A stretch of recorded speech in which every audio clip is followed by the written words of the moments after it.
After a 10-month closure for upgrade work, the 131-year-old 8-mile, 8-station Island Line began operating once more at the start of this month. This saw the introduction of the Class 484s, a fleet of D78 tube stock converted by rolling stock manufacturer Vivarail, which are what I've come to the island to take a look at today.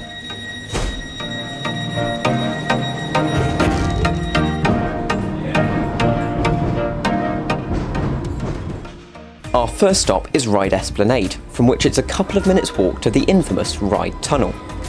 It's because of this tunnel that since the reopening of the line in 1967, former London Underground tube stock has been used to operate services, as the tunnel ceiling is 10 inches too low for standard national rail vehicles to travel through.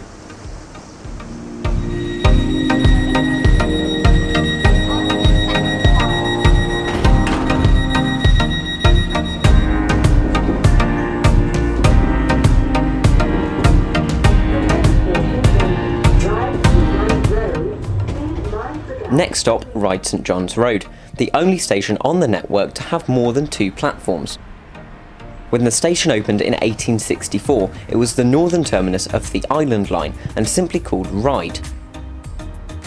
Nowadays, the station is mostly used as a park and ride facility, but it still plays an important part in keeping the Island Line moving, with Ryde Train Care Depot adjacent to Platform 3 and all of the Island Line signalling performed from the signal box at the southern end of the station.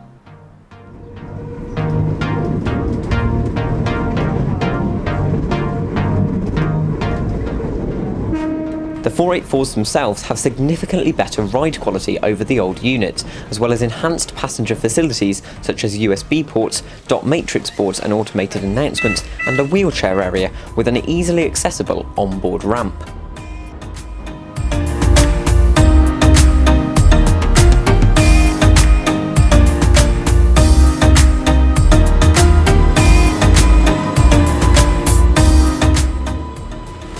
Four miles south of St John's Road is the Grade 2 listed Brading.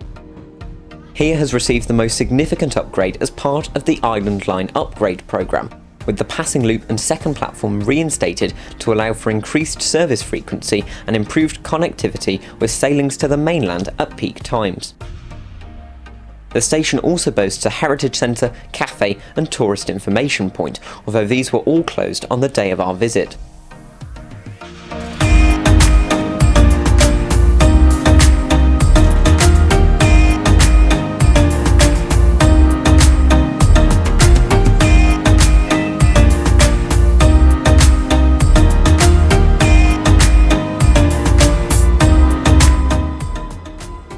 At Sandown, there's not just a planter modelled off one of the old Class 483s, but the real thing too, standing just behind the fence on Platform 1.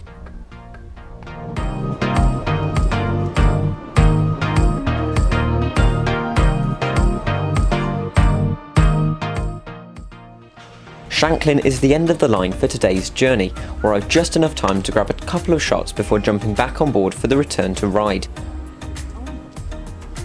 I'm a big fan of these new trains, and while they don't have quite the same level of character as the 483s, they're a much needed improvement for the island.